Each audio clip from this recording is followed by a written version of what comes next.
আসসালামু আলাইকুম। আজকে নিয়ে এলাম আচারি বেগুনের রেসিপি।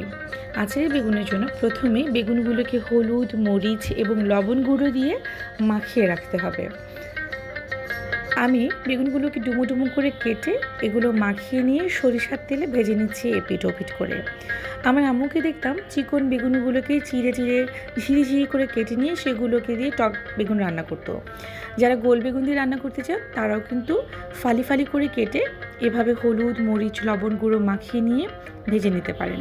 আমি রেগুলার বেগুনটাই ব্যবহার করেছি, কারণ সময় স্বল্পতা ছিল, বাসায় মেহমান আসবে, চটজলদি হাতের কাছে এটিই পেয়েছিলাম। এটিকে মাখিয়ে নিচ্ছি সরিষার তেলে ভেজে নিচ্ছি, দুঃখিত। ভেজে নেওয়া হয়ে গেলে এটাকে উঠিয়ে নেব। উঠিয়ে নিয়ে ওই একই তেলের মধ্যে পেঁয়াজ কুচি ভেজে নেব যতক্ষণ পর্যন্ত এটা সোনালি বর্ণের ধারণ না করছে।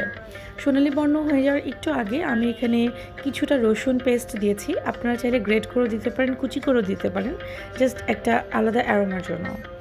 এটাকে ভেজে নিচ্ছি যতক্ষণ পর্যন্ত এটা গোল্ডেন ব্রাউন হয়ে না যাচ্ছে। বেশি ভাজতে যাবেন না, পুড়ে যাবে।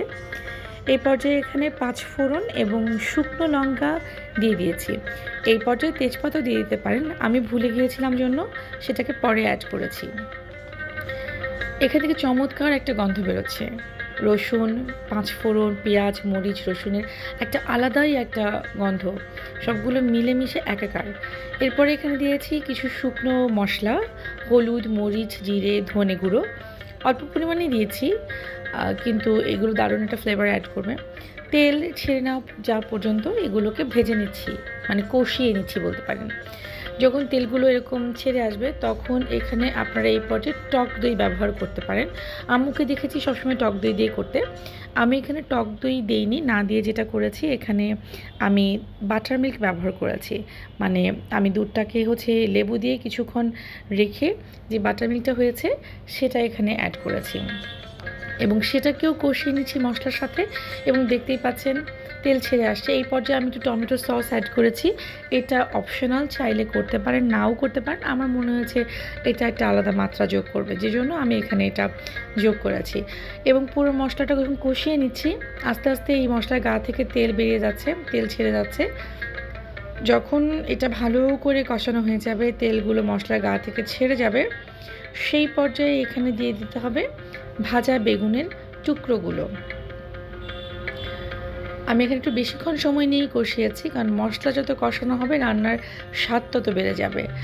আমি বেগুনগুলোকে দেওয়ার পরে এখানে স্বাদ মতো লবণ দিয়ে দিয়েছি একটু। মশলা কষানোর সময় একটু দিয়েছি আমি, তো মনে হলো একটু কম লাগছে, সেজন্য আবার অ্যাড করেছি। এবং যেহেতু আমার বেগুনটা প্রায় 90% ভাজা ভাজা, কাজে আমি এখানে বেশিক্ষণ সময় নেব না। এরপরে এখানে আমি আম্মুকে দেখতাম তেঁতুলের কাঁচ দিত বা শুকনো বড়ই দিত একটু টক আনবার জন্য। আমি যেটা করেছি, একটু জলপাই আর বড়ইয়ের একটা আচার ছিল আমার, শুকনো আচার বলতে পারেন, সেটাকে আমি এখানে দিয়ে দিয়েছি। তাতে হবে কি, আচারের গন্ধটাও আসবে, খেতে গেলে জলপাই বা বড়ই পাতে পড়বে, খেতে মজা লাগবে, টেস্টটা বহুগুণে বেড়ে যায়। কারণ আচারের তো একটা আলাদাই সুবাস আছে।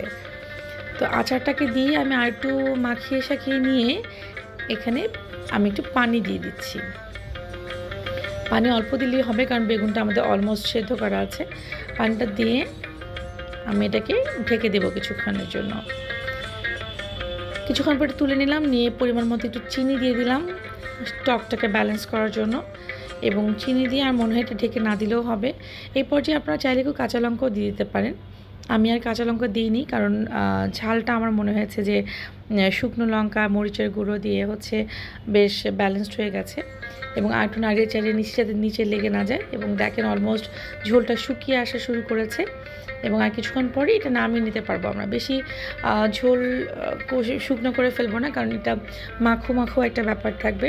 আমি মাঝখানে একটু ঢেকে দিয়েছিলাম এবং দেখতেই পাচ্ছেন ঝোলটা একদম গায়ে গায়ে লেগে এসেছে। আর কিছুক্ষণ পরেই এটা হয়ে যাবে। আর কিছুক্ষণ নাড়িয়ে চাড়িয়ে নিচ্ছি। এবং আমার মনে হয় এটা খাবারের পাতে, পোলাও বা সাদা ভাতের সাথে বেশ জমে যায় কিন্তু। এবং আজ পর্যন্ত যতবার করেছি সবার খুব প্রশংসাই পেয়েছি আমি। এবং আমার মনে হয় এটা খেতে খুব, মানে সব বয়সী মানুষেরই খুব পছন্দ হবে। শেষ হয়ে গেল আমার আচারি বেগুন রান্না, নামিয়ে নিলাম। এবং এটা ফাইনাল লুক। বাসায় রান্না করবেন, মজা করে খাবেন। ধন্যবাদ সবাইকে।